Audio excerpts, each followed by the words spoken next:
good afternoon, and thank you very much for the invitation to speak today and for the excellent presentations we've had so far. So I'm speaking today on behalf of the GSMA and representing the mobile communications industry. And the GSMA welcomes the publication of the DSA, which alongside the DMA marks a watershed moment in the regulation of the digital sector. You may ask, why is this important for the mobile sector? The DSA impacts on us in two ways. Firstly, we're a mere conduit, so we offer that network delivery service. And secondly, we've also been impacted quite severely by illegal content. During the pandemic, we've seen how crucial connectivity has been to enable people to carry on working, learning, communicating. And that's also reflected in the upcoming digital decade targets, with the target that all populated areas should be covered by 5G by 2030. However, during the pandemic, the mobile industry has faced an aggressive and coordinated disinformation campaign in relation to 5G. The impact of this has been quite severe. The disinformation that we saw online has resulted in people setting fire to masts, injuring engineers. It's had a direct effect on the quality of networks, impacting in turn emergency services, people working from home, children learning from home. To date, there have been 332 arson attacks across 21 countries as a result of this disinformation. And this problem is not going away. This disinformation has been roundly condemned by governments and scientists. Both the European Commission and the World Health Organization have issued statements making it clear that there is no connection between 5G and COVID. We've also worked very closely with national governments, but the problems continue. This is why we really welcome a structural solution here. This is, we think, the right time for the revision of the e-commerce directive, which is over 21 years old and was written before the time Facebook existed, before the iPhone was produced.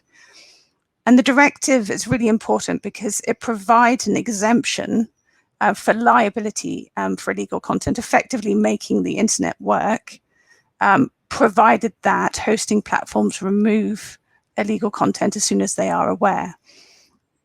The issue for us is that at the same time as it disincentivizes platforms from taking proactive steps to address illegal content, and actually removes the liability exemption if they do so.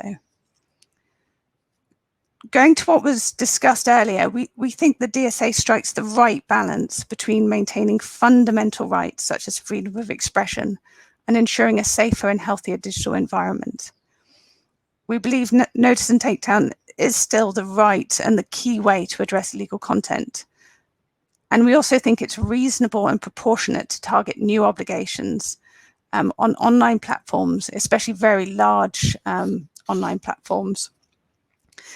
In particular, we welcome the more proactive approach to addressing the disinformation issue, and especially around illegal material, through the risk assessment framework and reporting without removing the liability exemptions. We have 3 suggestions for areas for improvement, and this isn't all the suggestions we have, it's just the ones I wanted to highlight today.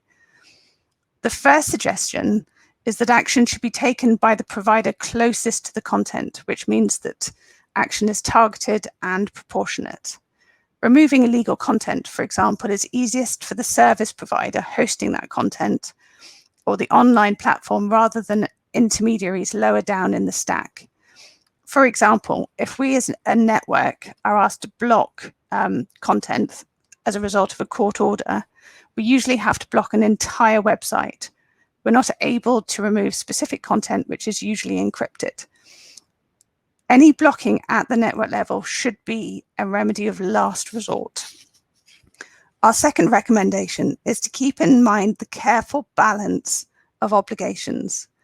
The current proposals tend towards just about the right balance, but with slightly, I would say slightly too onerous. For example, transparency reporting should apply only to online platforms, which would be more targeted and proportionate.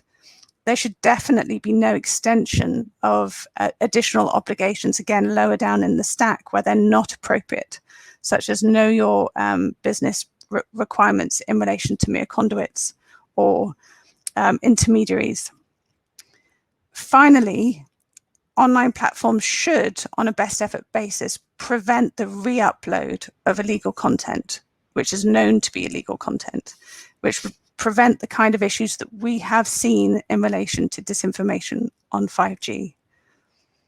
It is our hope that the DSA will have a transformational impact on society and really set that benchmark that we all want it to do, preventing illegal content which can cause such wide damage to our societies.